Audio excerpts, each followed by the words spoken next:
Welcome, ladies and gentlemen. This is the Crossbones MMA of the Month Awards for the month of July. I know we're very kind of spotty on this because we look, shit happens. You forget sometimes. So we're here for the month of July. With me today, Jesse Ruvalcaba. How you doing, man? What's up, man? Real quick, just because I know we don't really talk about we sometimes talk about the weather, but how hot is it in California right now? Too hot. What's too hot for you?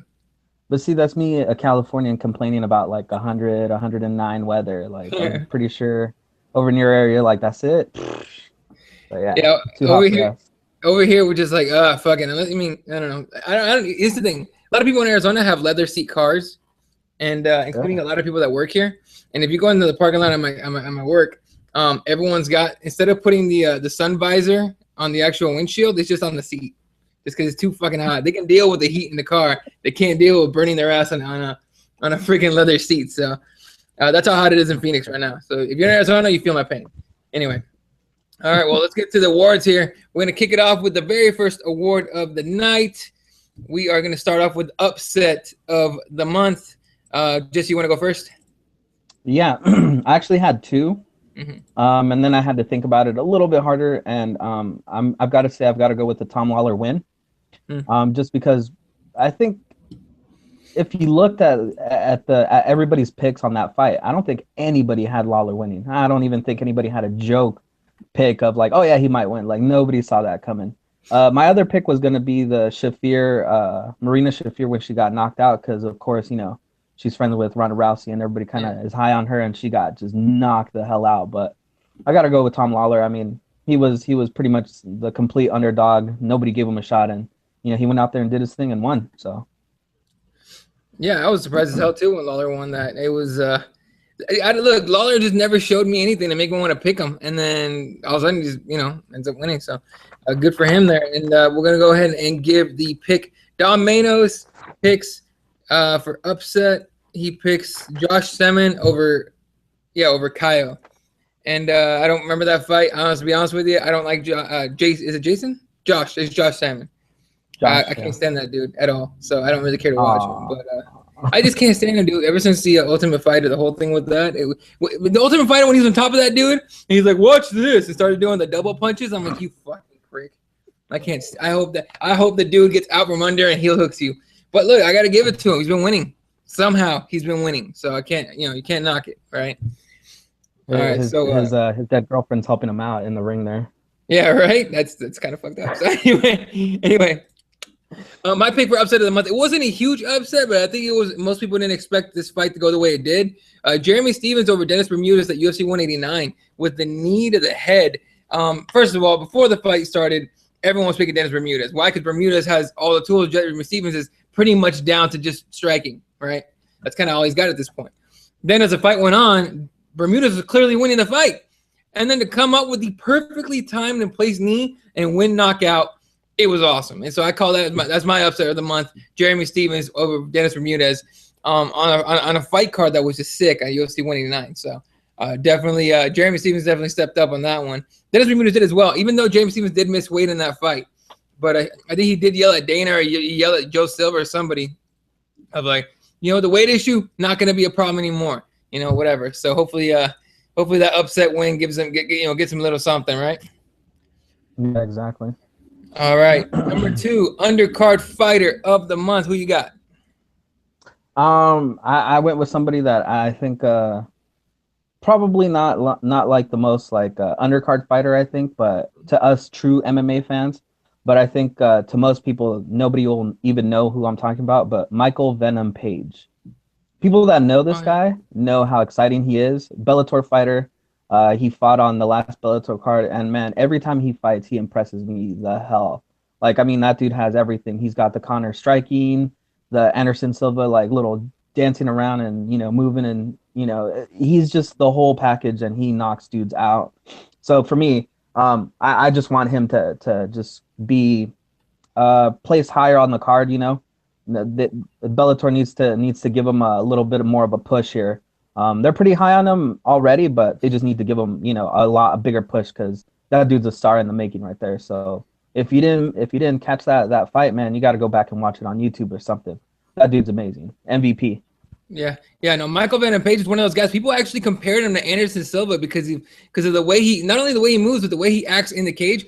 That guy's not scared of anybody, not intimidated by anybody. That dude thinks he's bigger than life and he acts like it. So it's just, and he acts like it in the cage. Right? He's a cocky guy, whatever, but he backs it up. So I'm a fan of MVP, man. So anytime he fights, I'm definitely watching. All right, my pick for undercard fighter is actually Tom Lawler. I couldn't pick him for upset because I had Jeremy Stevens. But come on, Tom Lawler, right? I mean, no, I just never thought it would happen. There was just no way. And dude, I really seriously Tom. You say the word Tom, the name Tom Lawler to me, I'm like, okay, when's he getting cut? Because he's done. Like I got, he's got nothing. So, but got to hand it to him again. He gets the win. And Don Manos picks Josh Salmon for his undercard fighter of the month. And who can blame him really at this point? All right, man. Number 3, event of the month. Oh, I mean, there's only one. 189. I mean, I earlier you asked me if 190 counted, and had it counted, I think we all probably would have picked that one. But 189. I mean, there's just no doubting the fact that watching that Lawler McDonald fight, the Conor build up, and then the fight, and just everything about that event was big. And I mean, you look at all the other events, maybe they had 2-3 fights in there. I mean, that whole main card was just stacked with good fights. All of them were exciting. Nothing boring or just brought the card. It was just a good all-around card. So, that was my pick of UFC 189. Yeah, Don Manos actually picks UFC 189 as well, and that is also my pick. Let's look. Look down the list. The early prelims were the only decisions. No, only the prelims had decisions. You had 1, 2, 3, 4, 5 decisions in the prelims and 1 finish by Matt Brown with submission. The main card, all finishes. Almeida knocks out Brad Pickett. Gunnar Nelson subs Brandon Thatch. Stevens with the comeback knockout win. Lawler with the TKO win, and then of course Conor McGregor with his TKO win. That main card was ridiculous. The whole card was just great. You were not bored whatsoever the entire card. So, Don, come on, man. Yeah, that's why I was laughing. Did you see it? Okay. When we get to it, I'll let Don. I'll give out Don's little joke here. Anyway, moving on to the next one. I'll go first on this one. Number 4, male fighter of the month. I am going to go with Rory McDonald. Normally, the pick would be Robbie Lawler, but Rory McDonald showed in that fight is that he is just a beast of a man, just of a fighter. The dude was, he got beat up. What was it? He was broken down. He was in so much pain, and he didn't stop fighting. He didn't stop coming forward until that last, punch when Robbie just crushed the rest of his nose, and the pain was just too much to bear. So I got Rory McDonald, my male fighter of the month. Who you got? I have to go right with you, except for on the other side. I think Lawler was the male fighter for me. Just because, he was getting pieced up in that fight. You look at even the scorecards, they had him losing pretty much every single round. I think he had only won 1 round, and that was kind of he won it, but it wasn't it wasn't a definitive round for him to win. You could have. I saw a lot of people having it, 4-0, 5-0 almost going into that 5th round. He was just down on the cards, and for him to keep going, keep that pace. Just grit it out and finally, find a way to win. That's a true champion, and that's the type of fighter that just you look, everybody was inspired from that performance. Other people are like, wow, just that Lawler fight. Now they're big fans of Lawler. He got all the praise for that fight, and yeah, you're right. McDonald on the other side, he took the brunt of taking a beating and stuff, and he showed a lot of heart. But you got to give it to Lawler. Taking basically down, all those rounds, and then to come back and win it. That's that for me made it for me. Yeah, no, completely with you there. For me, for Don picked. And actually, Nick's getting his picks in here. So Don, male fighter is Nick Diaz, and I have to agree with that shit. Nick Diaz is definitely male fighter of the month. He will fight anybody, anywhere, anytime, and he fucking means it. And then he goes Conor. So I guess Conor McGregor is the male fighter of the month. Nick Pilecki coming in. I got to catch up with his picks. His upset was Josh Salmon. His undercard was Josh Salmon. Event, of course, UFC 189. And his male fighter is Robbie Lawler, and I Yeah. completely agree with that. So that's I mean, yeah, you can't. It's just hard with an event like that with UFC 189. It's just all over the place. Good I mean, fights. you could almost for a male fighter, you could almost give it to both of them because I mean, Yeah. that performance they both put on it worked both ways. You know, they both had to come and fight. They both had to stand in the pocket and trade, and you know, they both showed a lot of heart in that fight. Yeah. All right, number 5, female fighter of the month. I'll go first again, and I hate to do it. I really do. She's gorgeous, she's fine as hell, but oh shit, hold up.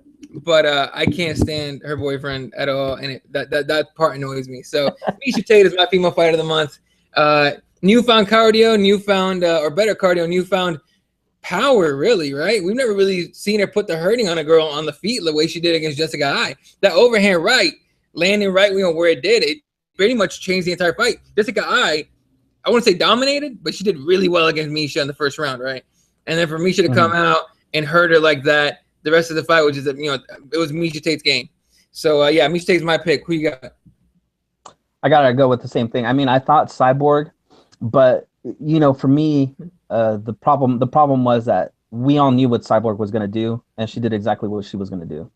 Miesha and Jessica Eye, I mean, I think we split on that one, didn't we? Like in our picks, 2 of us and picked Miesha, 2 of us picked Jessica Eye, and that just goes to show that Miesha Tate, she might take a beating. It might take her a round or 2 to really get her game going, but when she got going, I mean, that was it. I mean, Jessica had nothing for her, and even her last fight. I mean, think about when she went against Sarah McMahon. Sarah McMahon, everyone's like, oh yeah, she's just gonna wrestle her down and just beat her down, and she took her down. I mean, the improvements in her game are just amazing. And I was talking to her head coach while I was at World Series of Fighting. And, I asked him, I was like, so that was the game plan, to kind of strike her. He's like, no. He's like, that was not even close to the game plan. She just went out there and felt it. And she, with all the strength and conditioning that she's been doing, with everything that she's been doing, she just felt confident. And I think that's the difference now with her. She's gaining that confidence that she is the better fighter in that cage. I don't know if that's going to propel her past, her next opponent, but, maybe it'll give her a little bit more comfort when she gets, destroyed again. And then, she'll be like, well, this is the best that I could do. And, just kind of ride off into the sunset after that, but she impressed me. She'll feel like shit after Ronda takes her arm again, but then she'll see that check and be like, worth it. You know what I mean? So that's kind of what it is. Ronda at this point is just, girls want to fight her, they're going to get a payday, or at least a decent one. They're not going to get a Conor McGregor change your life payday, but they're going to get a pretty decent payday. And you can't really hate on that too much. So Don Manos picks. What's up? I was going to say, and then, she can take care of her manservant, Brian Caraway, for the rest of his life. He doesn't have to do anything after that. I'm telling you, if and when they get married, he's taking her last name. There's no way she wants to be known as Miesha Caraway. Makes no fucking sense. And now we're talking about Nick's female should be by himself. Should be himself. Okay. I wish you could show these shits on air, but I will just repeat them. All right. Don Manos picks Cyborg with a question mark, and so we asked him why Cyborg, and he goes, Cyborg is a girl with a question mark. We don't really know anymore. Could be what Vanderlei in makeup and a dress, I guess. Anyway, Nick Pilecki. Hey man, we haven't seen both of them in the same room together. So, ever. Search the images in Google. See if you can find that shit. I don't think you can. Anyway, Nick Pilecki picks Ronda Rousey, completely forgetting that UFC 190 was in August, but it's okay. Ronda Rousey is that good that she could just be the female of the month for pretty much forever, and nobody really complained. And then Don Manos comes out and says Nick's female pick should be himself for picking Ronda, pretty much for not paying attention. So nice job, Nick. Anyway, let's go to number 6 here. The 6th category, submission of the month. We will start with Jesse. Who you got? I had to go back because I was thinking about like all the events that happened this last month, and man, I could almost not think of any submission that happened or any submission that was like pretty exciting. And then I had to go back and then I looked at Joe Duffy, and the triangle that he put on was amazing. I mean, the transition from going from a takedown to just slapping it in and just kind of basically baiting his opponent into just kind of falling into that triangle and just slapping it on him. It was a thing of beauty. I looked at Josh Saman's rear naked choke, and that was just basically he beat the living crap out of his dude before he slapped that in and kind of mercifully let him go. And all the other submissions weren't really. I mean, I think there was like 4 or 5 total in this last month. Mm-hmm. So I mean, not too many to pick from. But I mean, if you didn't see that Joe Duffy submission, I mean, when I went back, I was like, wow, how did I forget about this triangle? So it was probably the best one of the month. Definitely. Don Manos picking. He actually picked Gunnar Nelson. Gunnar Nelson's rear naked choke on Brandon Thatch. And Nick Pilecki picks Gunnar Nelson as well. So we got 2 Gunnar Nelsons. And now we're going to have 2 from Mr. Joe Duffy because I was impressed as fuck. In fact, when I was thinking about submission of the month, that's actually the only one I thought about because Ivan George went in for a takedown and Joe Duffy kind of let himself get taken down. And just his, if you see it in slow motion, it's like he goes, okay, your head's like right there, your arm's here. All right, cool. Sets his legs in the perfect place to when they went down, it just slid in perfectly, and it was just so deep. George had no chance. And at that point, George had kind of at the beginning, you could see like at the beginning of submission attempt, you could see Ivan George had no clue what the fuck was going on. And then once he realized it, he had this oh shit look on his face. And at that point, it was too late. Joe Duffy was gonna get that win. So definitely, Joe Duffy's also my pick. So we got 2 and 2 on that one. All right, number 7, knockout of the month. I'm gonna go first here. Got to go with my boy Jeremy Stevens, knockout of Dennis Bermudez. Plenty of candidates for this one, but I just love a comeback knockout. That's probably one of my favorite knockouts. I forgot, and I hate that I forget the name of the fighters because I'm a hardcore fan, so usually I remember the names. But there was that one fight where dude took a liver shot, and he talks about it in the interview afterwards. He goes, I had 1 shot left. Yeah, so his opponent hit him with remember that? Hits him with the liver shot. Dude comes down like, oh. Dude comes in for the attack, and he just wails on him. 1 hit knockout. That's the kind of shit that I love. That's one of the reasons I love this sport is because of the comeback knockout, the comeback finish. You've been getting your ass kicked the whole time, and all of a sudden you come back and you win it via whatever. Jeremy Stevens, big knee to the face of Dennis Bermudez, to me was the biggest knockout of the month. Who did you pick? Man, that was a good one, honestly, but I have to go with the mere knockout of Todd Duffy because man, that was one of the nastiest knockouts of the entire month. I mean, I almost went with the McDonald Lawler, but that wasn't actually like a knockout. It was more like it was just like McDonald's body just kind of gave up. But man, when Mir got teed off on, he was hurt. He was kind of trying to back away, trying to not get hit so much, and then. He just hit him with that short punch after Duffy overextended straight down. I mean, that was just brutally bad. And so for me, that was the knockout of the month. Mir just blasting Duffy into I don't know, retirement or back into the minor leagues or something. But something, man. And again, Duffy coming in like that. He kind of came in like one of those guys that goes into a. I don't know if you've ever been like a heavy metal. I've been at a few heavy metal concerts, and they come into a pit kind of like this, just throwing their arms like this idiots. That's kind of how he came in, and Mir took advantage of it and just put him to sleep. So that was cool. But let me go real quick. We got a couple of tweets. Andrew Reed tweeting, "Evening chaps and Eddie. Fedor should win all the awards." So he's a Fedor guy, of course. And then he tweets it again. Submission is Nelson easily, and you know what? You could definitely make an argument for that one because that was his rear naked choke is just legit.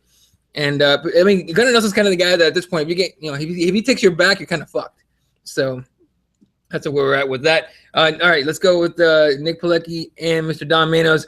Nick Pilecki picks where the hell? Oh, Edson Barbosa. Didn't Edson Barbosa fight Paul Felder? Oh no, sorry. Yeah, they went to a decision. Yeah, no, okay. He changed it. Wonder Boy Thompson. Okay. Yeah, that was a nice knockout. And Don Manos goes with Thomas Almeida's knockout of Mr. Brad Pickett, which is legit. Another knee to the face. That was a sick knockout as well. All right, we're going to our second to last category. We go with Fight of the Month. I have a feeling it's going to be unanimous, but what do you think of Fight of the Month? Christine Cyborg. No, I'm just kidding. That wasn't even a fight. It has to be Lawler McDonald. I mean, we've been talking about it. Most people point to UFC 189, and the first thing they bring up is that fight. I should tell you something. Even though Conor was the big main attraction, everything that happened in that main event, but Lawler McDonald. I mean, people were talking about that fight weeks and weeks after.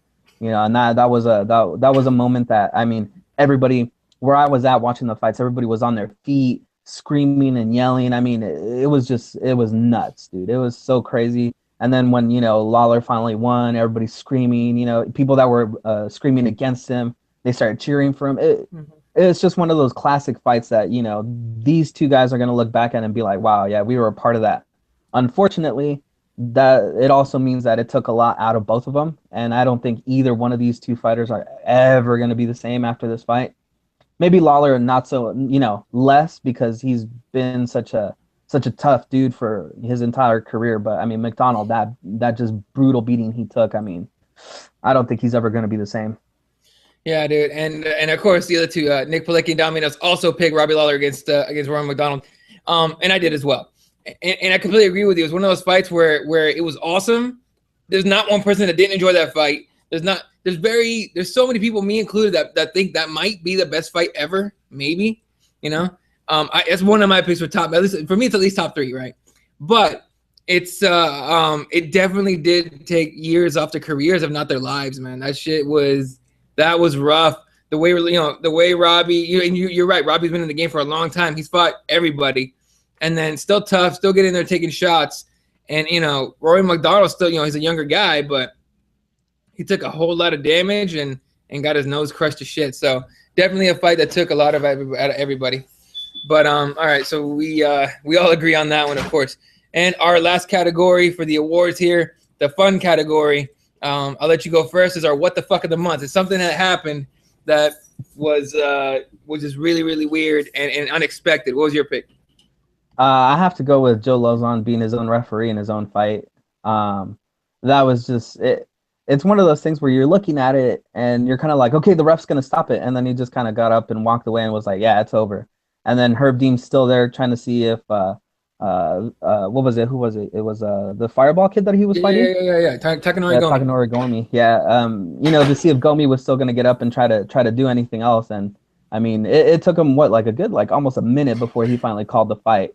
And Lozon, later on was like, he was already thinking of going back and putting more of a beating on Gomi, but he had called his own fight. And I mean, it's one of those things where it's like classy, but it's also super, super like rare where you see a fighter really know like when the other fighter's done and just walk away and the ref's still like trying to figure out what's happening. So that was my WTF of the month.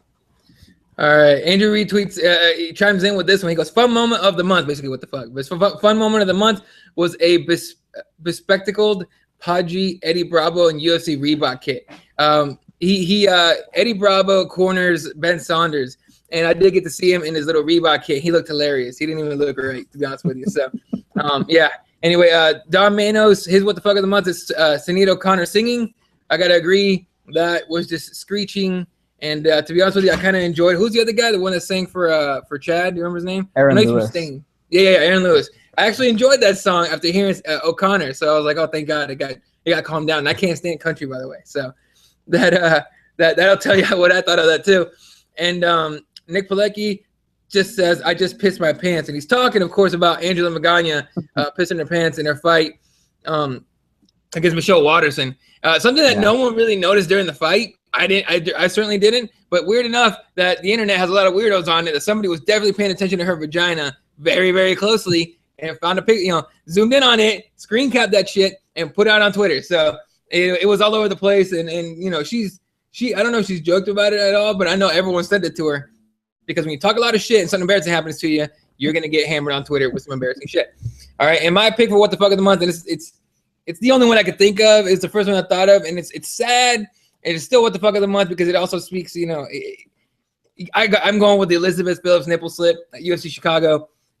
Very unfortunate because you don't want to see, a fighter get put through that. But Reebok, what the hell, all right? Reebok. And I read a story today that, if you want to see it, I think it was Luke Thomas interviewed. I want to say he interviewed or someone interviewed, and he basically took it off a podcast or some shit. Everyone does that these days. But anyway, Luke Thomas wrote about it today. The head of the combat division, I guess, for Reebok was talking about all the ups and downs we've been going through, right? Well, Like they got to be paying attention to this. Reebok supposedly prides themselves on workout gear and fitness gear and all that stuff. And for that to happen is embarrassing for a female fighter, especially. Look, if I'm like, I guarantee a male fighter, if his dong falls out during a fight, he might just laugh about it. And he might be like, hey, maybe I impressed somebody. I might lose this fight, but I'll get laid after the fight, right? No dudes are going to give a shit if their thing falls out. But this is a classy lady. You don't want, you know what I mean? Like, it's an embarrassing thing. So definitely for me, it was a what the fuck thing. And again, one of those things where I didn't notice it during the fight. But literally 15 seconds after the fight ended, it was everyone on Twitter.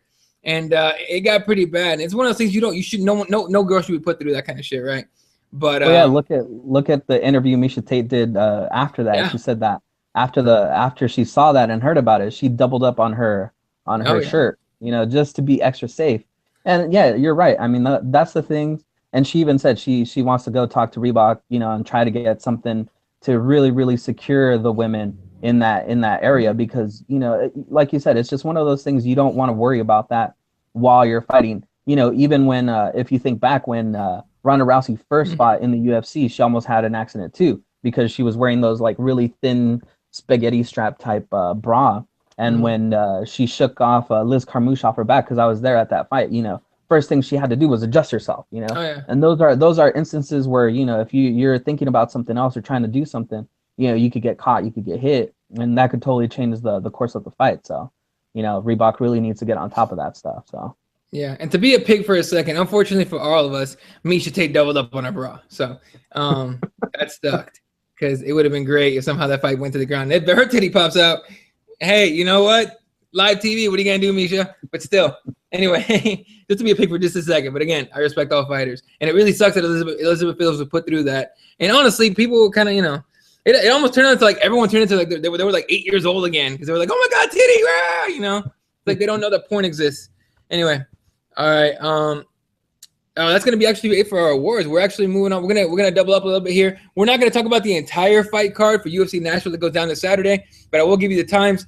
UFC Fight Pass early prelims begin at 6:30 p.m. Eastern, 3:30 p.m. Pacific. And then the Fox Sports 2. It's going to be on Fox Sports 2. So if you don't pay for that shit, stream it somewhere. Go to a bar that's going to have it. Go to your friend's house, whatever. But don't pay for Fox Sports 2. They show freaking ping pong, all right? What? And yeah, I've seen some crazy stuff on there. When I went to my friend's house, he actually has it. And we saw some weird shit on there. Where else am I going to watch the World Championship of Dodgeball and stuff like that? Exactly. Anyway, but it's going to be on Fox Sports 2, 8 p.m. Eastern, 5 p.m. Pacific. Honestly, the only interesting fight that I see on the Fox Sports 2 card is going to be the Ortiz Gates fight, and then Uriah Hall taking on this guy named Oluwale Bangbosi, and his nickname is Holy War Angel, so he might be a little crazy. Anyway, let's talk about this main card. If it'll pull up for me, there we go. First card on the Fox Sports 1 main card, starting at 10 p.m. Eastern, 7 p.m. Pacific. Ray Borg, the Taz Mexican Devil, taking on Gene Herrera. Two guys that aren't super well known. We've seen Ray Borg before, and he's actually pretty impressive. But Herrera is not. I haven't seen him very much. So you tell me what you think of this fight. Well, the problem here is experience, ring experience. For me, Ray Borg, he has 3 fights already in the UFC, 1 loss. His only loss came in his first fight in the UFC, which I always say, when you first come into the UFC, it's always a big deal.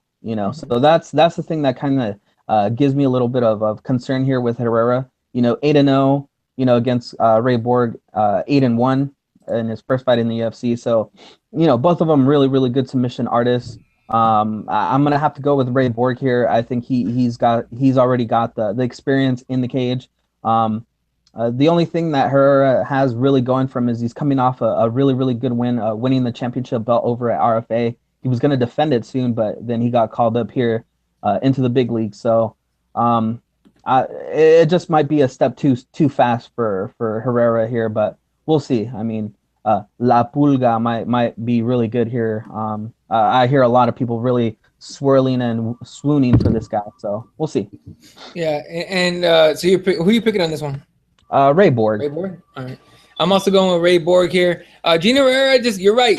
Experience isn't there with high-level fighters, and just, he's coming off RFA, which RFA is not a bad promotion, especially for the guys coming up. We need to have minor leagues to get guys experience, right? But he's coming off RFA. So this is a huge jump for him, I think. So I think he's gonna, he's gonna be octagon jitters, a higher level opponent. I think Ray Borg's gonna get this fight. So that's gonna be my pick for that one. Moving on here to the only female fight on the entire card. Number 4, Sarah McMahon taking on number 7, Amanda Nunes. I gotta say that I'm gonna go with Sarah McMahon here. The wrestling aspect of it, she's gonna try and take her down and just stay on top of her and try to ground and pound her. I think she's gonna finish the fight. Unfortunately, I have a really strong feeling it's gonna be a really boring, kind of a hug it out type of fight. But I think Amanda Nunes is actually pretty damn dangerous. What do you think of this fight? I think that's a problem. I think Miesha Tate really laid out the game plan to how to beat McMahon. You kind of stick a jab in her face, and not be afraid to get taken down a couple times. The thing is that if she takes you down and then you get right back up and you start popping her in the face, she kind of it almost like she beats herself. That fight with Miesha, just she was the higher wrestler and she got taken down. She got put on her back and she couldn't do anything. I think Nunes, if she can implement sort of the same game plan of attacking with the takedowns and really mixing in the strikes that she has, the nice pop to her punches, I think she could win this fight. I'm gonna go with McMahon, just because I think that she really needs a win here to continue on in this division of being a threat. And I think her wrestling could basically be the key to winning.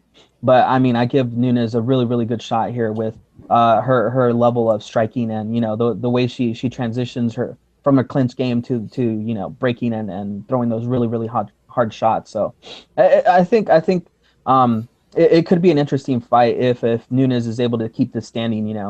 Maybe hopefully McMahon has worked on her striking a little bit, because it looked really bad in her last fight against Miesha Tate. So I mean, those are the things that if she really wants to continue being a threat in the 135 division, she really needs to work on rounding out her game. So we'll see. Yeah, and I think another point about Nunes here is that she's 3-1 in the UFC. Only loss she has against Kat Zingano via TKO, but her wins are all TKO wins. She's a striker through and through. Sheila Gaff via TKO, punches and elbows. Jermaine Durandamy via elbows. And the last fight against Shayna Baszler, where she leg kicked her to shit and basically, ended the fight that way. She's a dangerous girl, and so if she can stand up with Sarah McMahon and maybe hurt her with the leg kicks, maybe she's going to affect that wrestling ability. But again, I just don't think Sarah McMahon's going to be stopped from using her wrestling. So, but again, it's a fight to look out for. It's a fight to definitely watch, and it's going to be one of the more interesting ones on the card. All right, moving on to the next fight. It is a heavyweight bout between Jared Rosholt and Timothy Johnson, which both guys look kind of funny to me. What do you think of this fight, man?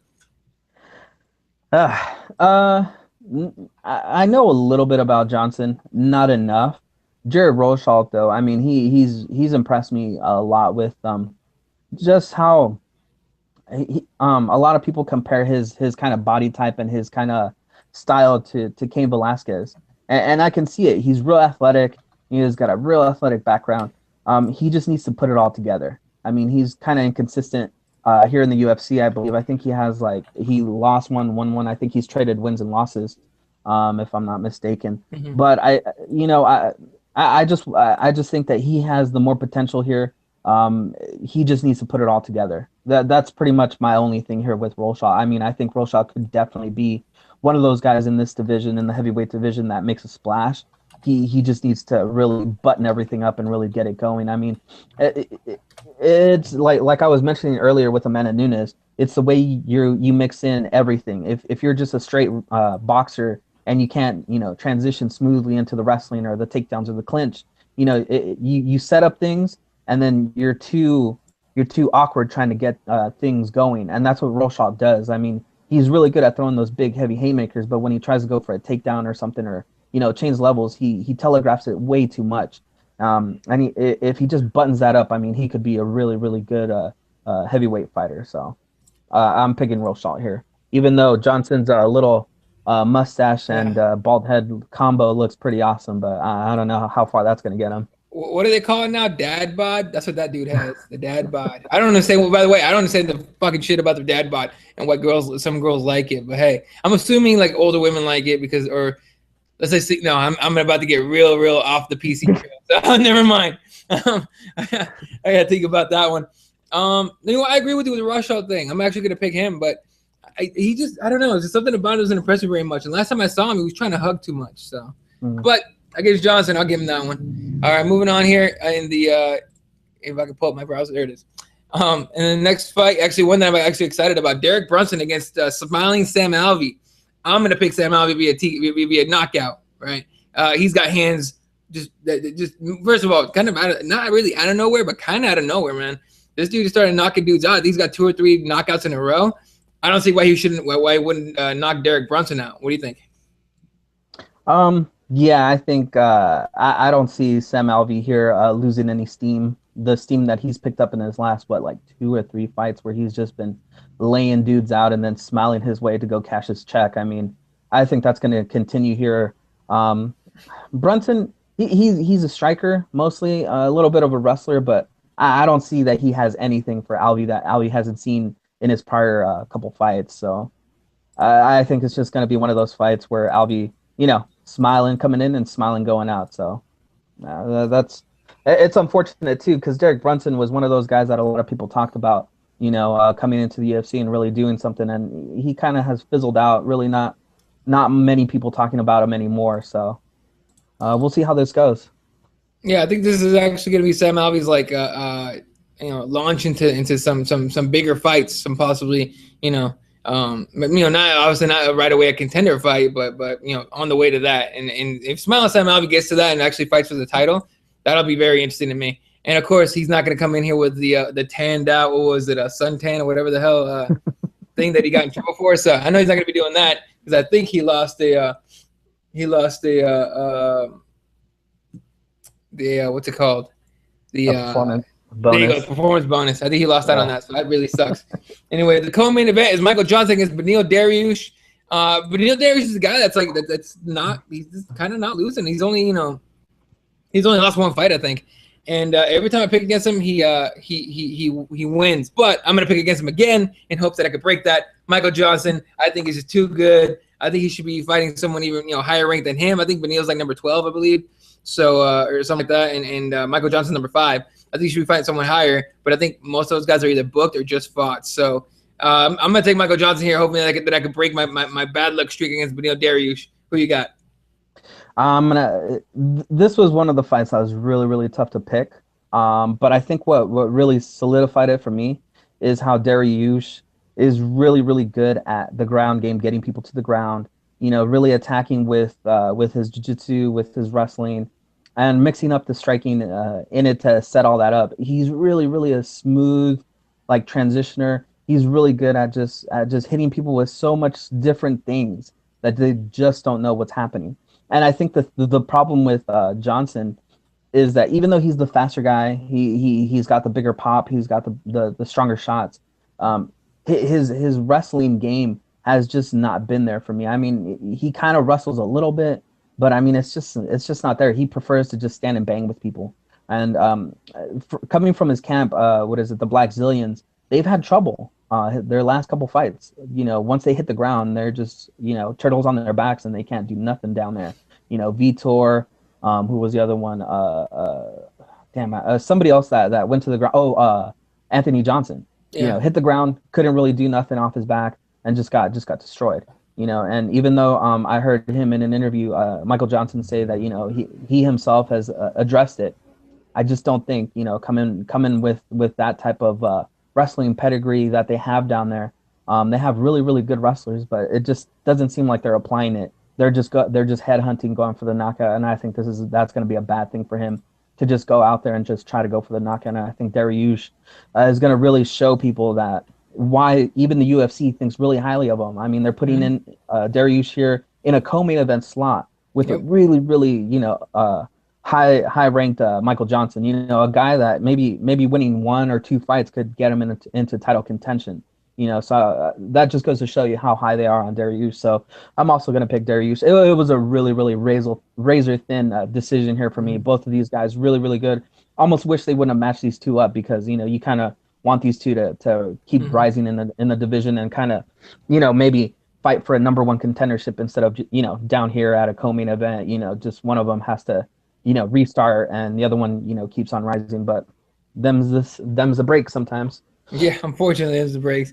Not young. It's like in basketball. There's only one basketball in fighting. There's only one fight at a time. You can't take 6 or 7. So, all right, here moving on to the main event of the evening, the light heavyweight division. Glover Teixeira, number 4 ranked against number 6 ranked OSP Ovin St. Preux. It's a striker versus mostly a wrestler that kind of, in my opinion, kind of gets lucky with the striking. This is a hard pick for me because this isn't the matchup that I want to see. For example, Glover Teixeira, there's a lot of talk that John Jones, took his soul, right? That's literally the phrase people are using, that John Jones took Glover Teixeira's soul. And Ovin St. Preux was out-wrestled by Ryan Bader. So in this matchup, I'm going to take Ovin St. Preux. Younger, has a little bit of momentum coming with him. He's got a little bit of confidence. He knocked out Shogun Rua. And so I'm going to take him over Glover Teixeira, who I think is on the downside here. But what do you think?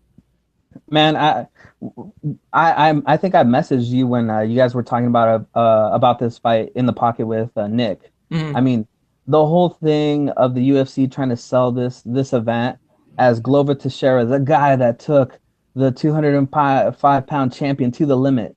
Yeah, he took him all 25 minutes where he was getting destroyed. He had nothing for John Jones. John Jones just and the funny thing is that even if Teixeira had maybe put up a bit of a fight, popped him a little bit, no, he got in the clinch where Teixeira was supposed to be the best at and just got annihilated in there. John Jones was like, hey, where are you good at? Okay, here. Okay, let's fight here, and then just beat him. Yeah, he did take his soul. He took his soul, and he took his fighting career, I think, in my opinion, because Teixeira hasn't looked the same ever since then. OSP, yeah, you're right. Ryan Bader beat him, but I think that's because Ryan Bader is a better wrestler than OSP. Way better wrestler. He's got better credentials. Ryan Bader actually, I think, is kind of he's the Brian Caraway of the 205 division. I think people underestimate the poor guy. I like him. I think he deserved to have the next shot at the title, even though a lot of people were crapping on him for, oh man, what's the state of the 205? Because look, we're trying to get Ryan Bader a title shot. But that doesn't. I mean that sucks for him because I think that the wins that he's accumulated make it worth for him to be a contender. OSP is not an easy out, man. Look at what he did to Patrick Cummins, and Pat Cummins in his last fight. I mean, he's a beast. He took a beating. He's not an easy guy to put down, and OSP put him down quick. So, I mean, I just don't see any place. I don't see anywhere that Teixeira has an advantage over OSP. Like you said, he's a younger guy. He's a stronger guy. He's a faster guy. I think Teixeira just got into the UFC too late in his years. He had way too many wars outside, fighting Brazilians, fighting on the street, fighting these Valetudo fights. And yeah, he was a legend back then, but I think it's way past his time. And I think this is going to be the start of his decline here. So OSP by probably some crazy knockout, punch or something. So. Yeah, not only you, Nick and Don are also picking OSP to win via knockout. So it's going to be it's unanimous here.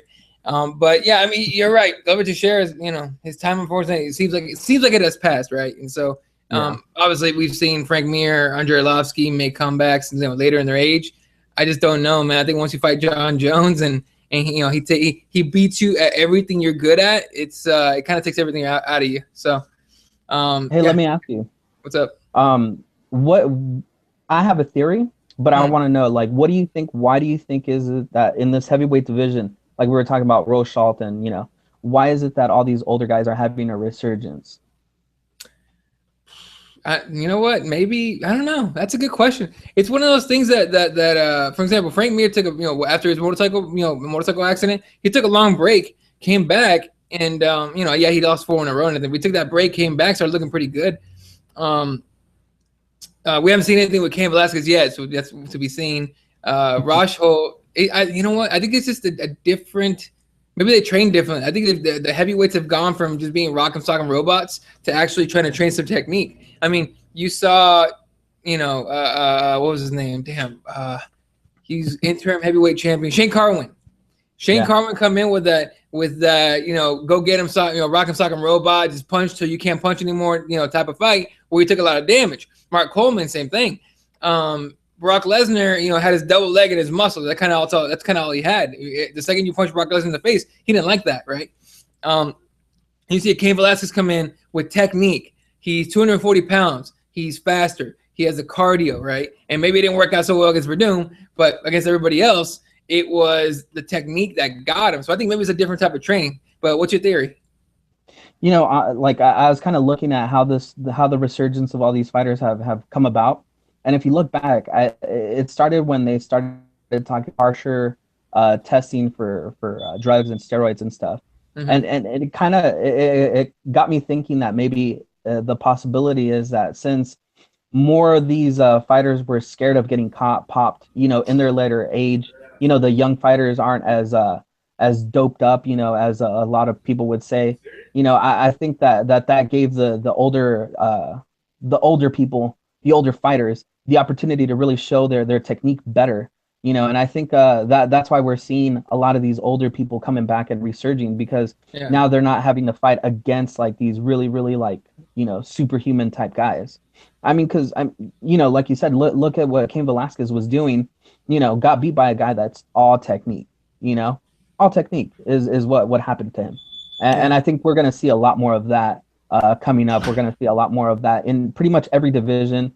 The old guard, the guys that have the better technique, just come in through and start wrecking house, you know? So, yeah, that was my theory. I was just curious to see if anybody else thought the same, because it kind of looked like, you know, the drug testing has kind of had an impact, you know, behind the scenes, where a lot of people are kind of falling off, not taking as many fights, you know, getting hurt more, you know, taking more time off to kind of recover from everything that's going on. So it just kind of seems like the sport itself is starting to kind of weed itself out of all that stuff.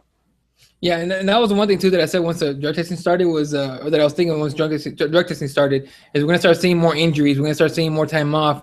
You know, time off, whether to heal or to find a way to cycle off before you get, you know, caught. So it's a weird thing, but you're right. We're gonna start seeing those differences a lot more too. And if you look at I'm gonna have to find the graphic somewhere and tweet it out. But I saw a graphic not too long ago on Twitter that showed the bodies of different fighters just before the UFC's, you know, drug testing thing started, and now, and they look way different. So I'm gonna have to find that graphic and put it on, and I'll tag you in it so you can see it.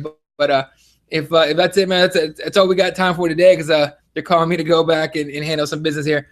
So thanks for tuning in. You can follow him at SPWAT1983 on Twitter. Follow me at Elaw31. The page is at CrossBonesMMA.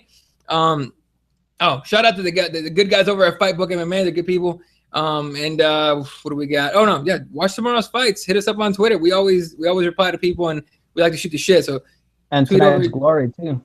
And tonight's Glory. Don't miss Glory. All right. Unfortunately for all of us on the West Side, we got to stream it or watch it 3 hours after and get all the results on Twitter and have it ruined for us. I'm gonna stream it, 'cause fuck it.